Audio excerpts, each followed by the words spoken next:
राधा कृष्ण चरण कमलेभ्यो नमः। श्रीमद्भागवतम दशम स्कंध 55वां अध्याय।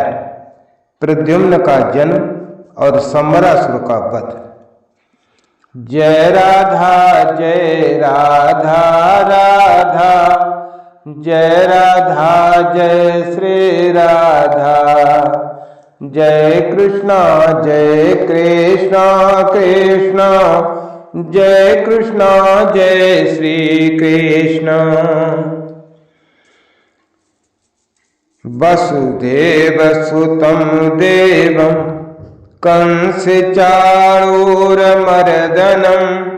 देवकी परमानंदं कृष्णं वंदे जगद्गुरुम्।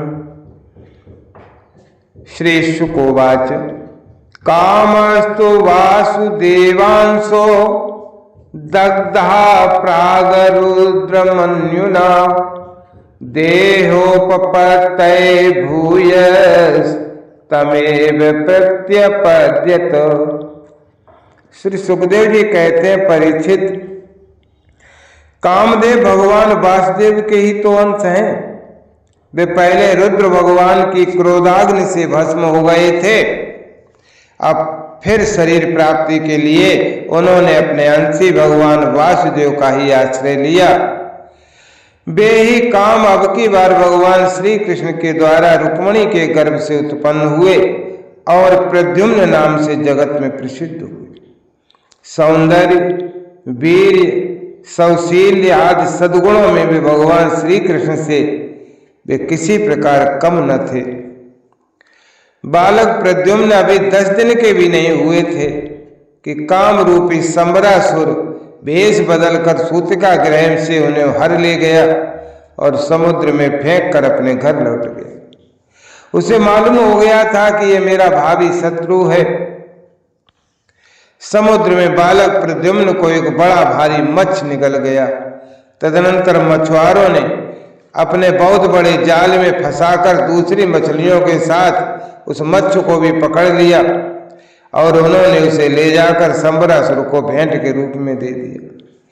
संबरासुर के रसोइये उस अद्भुत मत्स्य को उठाकर रसोई घर में ले आए और कुल्हाड़ियों से उसे काटने लगे। तो उन्होंने क्या देखा कि रसोइयों ने मत्स्य के पेट में बालक देखकर उसे संबरासुर की दासी मायावती को अर्पित किया। उसके मन में बड़ी शंका हुई। तब नारद जी ने आकर बालक का कामदेव होना और श्री कृष्ण की पत्नी रुक्मिणी के गर्भ से जन्म लेना और मत्स्य के पेट में जाना सब कुछ कह सुनाया। साचा कामस्य वही पत्नी रतिर्नाम यशस्विनी पत्युर निर्दिग्ध देहस्य देहोत्पत्तम प्रतीक्षवती। परीक्षित और मायावती भी कामदेव की यशस्विनी पत्नी रति ही थी। जिस दिन शंकर जी की क्रोध से कामदेव का शरीर भस्म हो गया था, उसी दिन से वो उसकी देह के पुनः उत्पन्न होने की प्रतीक्षा कर रही थी। उसी रति को संबरासुर ने अपने यहाँ दाल भात बनाने के काम में नियुक्त कर रखा था।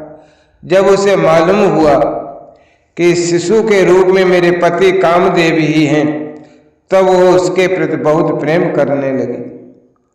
श्री कृष्ण कुमार भगवान प्रद्युम्न बहुत थोड़े दिनों में जवान हो गए।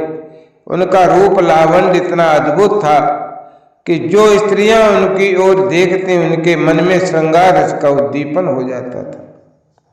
कमल दल के समान कोमल एवं विशाल नेत्र, घुटनों तक लंबी लंबी भुजाएं और मनुष्य लोक में सबसे सुंदर शरीर। रति सलज्ज हास्य के साथ भौं मटकाकर उनकी ओर देखती और प्रेम से भरकर स्त्री पुरुष संबंधी भाव व्यक्त करती हुई उनकी सेवा शुश्रूषा में लगी रहती। श्री कृष्ण नंदन भगवान प्रद्युम्न ने उसके भावों में परिवर्तन देखकर कहा, देवी तुम तो मेरी माँ के समान हो, तुम्हारी बुद्धि उल्टी कैसी हो गई? मैं देखता हूं कि तुम माता का भाव छोड़कर कामिनी के समान हाव भाव दिखा रही हो।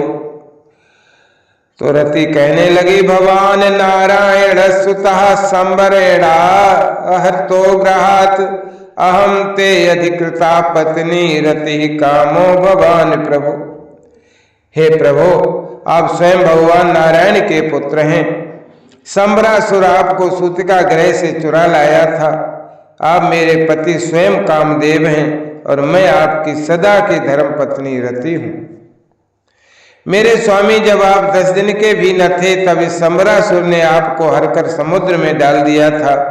वहां एक मत्स्य आपको निकल गया और उसी के पेट से आप यहाँ मुझे प्राप्त हुए। यह संबरासुर सैकड़ों प्रकार की माया जानता है और इसको अपने वश में कर लेना या जीत लेना बहुत ही कठिन है। आप अपने इस शत्रु को मोहन आदि मायाओं के द्वारा नष्ट कर डालिए। स्वामी, अपनी संतान आपके खो जाने से आपके माता पुत्र स्नेह से व्याकुल हो रही हैं। वे आतुर होकर अत्यंत दीनता से रात दिन चिंता करती रहती हैं। उनकी ठीक वैसी ही दशा हो रही है जैसे बच्चा खो जाने पर कुर्री पक्षी की होती है अथवा बछड़ा खो जाने पर बेचारी गाय की होती है। मायावती रति ने इस प्रकार कहकर परम शक्तिशाली प्रद्युम्न को महामाया नाम की एक विद्या सिखाई। यह विद्या ऐसी है जो सब प्रकार की मायाओं को नाश कर देती है। अब प्रद्युम्न जी ने संबरासुर के पास जाकर उस पर बड़े कटकट आक्षेप करने लगे। वे चाहते थे कि यह किसी प्रकार झगड़ा कर बैठे। इतना ही नहीं, उन्होंने युद्ध के लिए उससे स्पष्ट रूप से ललकारा। प्रद्युम्न जी के कट वचनों की चोट से संबरासुर तो तिरमिला उठा, मानो किसी ने विषैले सांप को पैर से ठोकर मार दी हो। उसकी आंखें क्रोध से लाल लाल हो गईं और हाथ में गदा लेकर बाहर निकल आया। उसने अपनी गदा बड़े जोर से आकाश में घुमाई और इसके बाद प्रद्युम्न जी पर चला दी।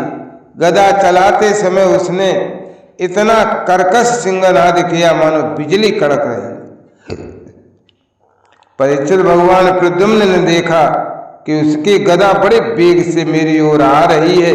तब उन्होंने अपनी गदा के प्रहार से उसकी गदा गिरा दी और क्रोध में भरकर अपनी गदा उस पर चलाई। लेकिन वह दैत्य मायासुर की बतलाई हुई आसुरी माया का आश्रय लेकर आकाश में चला गया और वहीं से फिर प्रद्युम्न जी पर अस्त्र शस्त्रों की वर्षा करने लगा। महारथी प्रद्युम्न जी पर बहुत सी अस्त्र वर्षा करके जब वह उन्हें पीड़ित करने लगा तब उन्होंने समस्त मायाओं को शांत करने वाली सत्वमयी महाविद्या का प्रयोग किया। तदंतर संबरासुर ने यक्ष, गंधर्व, पिशाच, नाग और राक्षसों की सैकड़ों मायाओं का प्रयोग किया, परंतु श्री कृष्ण कुमार प्रद्युम्न जी ने अपनी महाविद्या से उन सब का नाश कर दिया।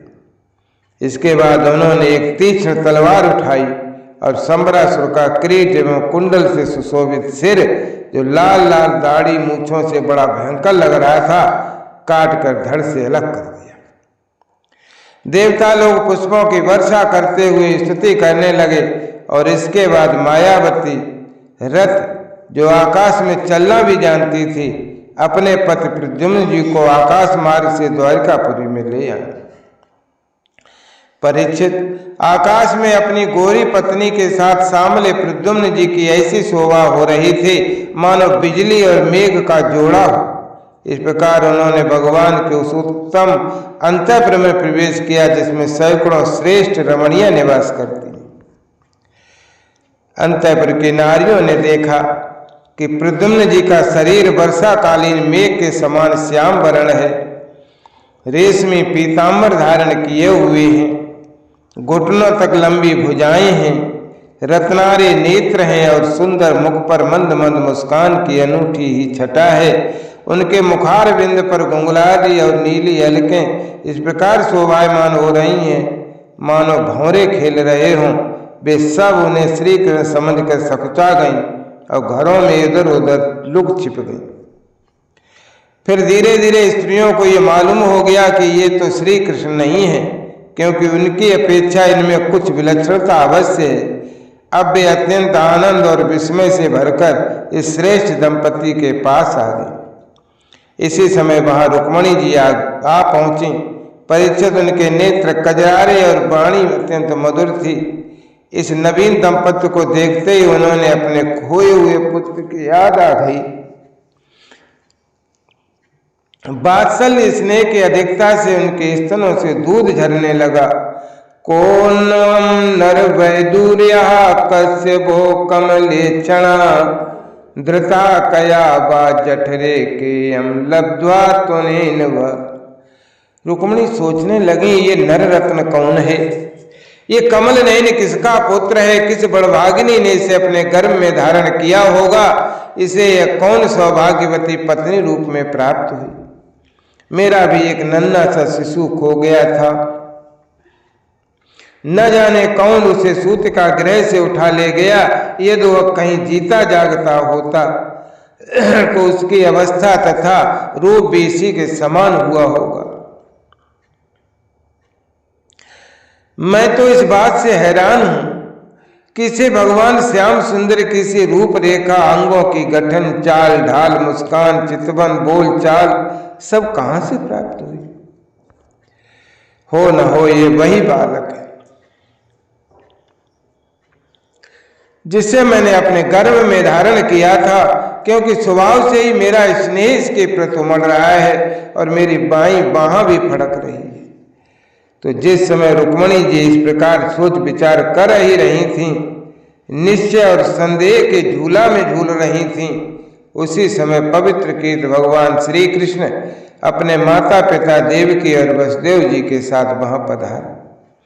भगवान श्री कृष्ण तो सब कुछ जानते थे, परंतु वे बोले कुछ नहीं, चुपचाप खड़े रहे। इतने में ही नारद जी वहां आ गए